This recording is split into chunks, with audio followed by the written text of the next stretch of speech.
ডলারের mega mansion. আর এটা হলো সম্ভবত মানুষের তৈরি সব থেকে লাক্সারিয়াস হাউস। আমরা কম্পেয়ার করব এই হাউসের সাথে 69 মিলিয়ন ডলারের আর্ট হাউস, যেটা লিটারালি একটা সুনামিকেও প্রতিরোধ করতে পারে, আর একটা 30 মিলিয়ন ডলারের প্যালেস যার মধ্যে একটা নিজস্ব ওয়াটার পার্কও আছে। আর এগুলো দেখার আগে আমরা দেখবো একটা $1 কোনো কাজের নয় এমন একটা বাড়ি। একটা শেড তো আছে। এটার দাম $1। তুমি এর জন্য কেন $1 নিচ্ছ? হ্যাঁ, কোনো ঝড় বৃষ্টি হলে এটা ভেঙে জলে পড়ে যাবে, আর আমি $1 নিচ্ছি আমার মনকে সান্ত্বনা দেওয়ার জন্য। তার মানে তুমি বলছো এটা আমার জন্য একটা হরিবল ইনভেস্টমেন্ট হবে? হ্যাঁ, সে তো বটে। ঠিক আছে, দেখা যাক। চলো। ওহো, এটা তো নড়ছে। কতটা চান্স আছে আমার নিচে পড়ে যাওয়ার? অনেক বেশি। বাবারে, এগুলো তো নড়ছে। আমি খালি ভাবছি চেয়ারটা ওখানে কিভাবে ঠিক করে দাঁড়িয়ে আছে।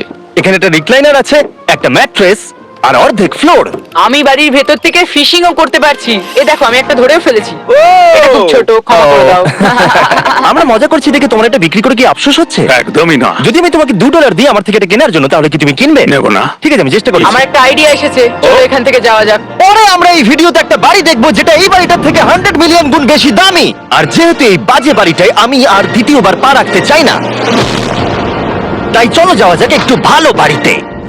যেটার কথা বলছিলাম, আমরা এখন আছি $1 মিলিয়ন বাড়িতে। তার মানে আমাদেরকে মিলিয়নিয়ার হতে হবে এই বাড়িটা কেনবার জন্য। দেখা যাক মিলিয়নিয়াররা কিভাবে থাকে। আমি প্রথমে যেটা বলতে চাই, এটা আমার বাড়ির থেকে অনেকটাই বড়।